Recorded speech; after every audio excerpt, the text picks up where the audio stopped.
the ironic part is telling the next generation to change the world when there are certain problems that your generation actually created themselves. Like, it was previous generations buying up all the good houses when the prices were cheap, or that course of time, just the super optimistic nature of buying up everything and selling things super cheap. Next generation has a harder time getting themselves to that level. The previous generation will ignore the various types of contexts that create different barriers, calling newer generations lazy, but coming up in a time where companies are less loyal, so people have to learn to be less loyal. Like, I think millennials were the first to learn that companies don't really value you for staying for a long time. So the first wave had to like get fired unexpectedly and stuff, and then they had to acclimate really quickly to like new things. It's them saving up for houses and then finding out this whole thing just like tumbles, just like a house of cards.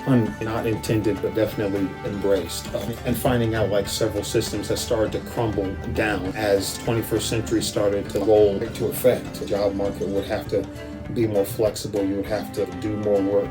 Experience is now far more important than accolades, and it's a lot more risky. Things are not as safe. You have to be willing to like move a lot more. Let us not fall into similar ills where we simply look at the next generation and be like, you guys are making it worse, because most people will ask the next generation to change the world, and I'm going to say, why do they have to change it?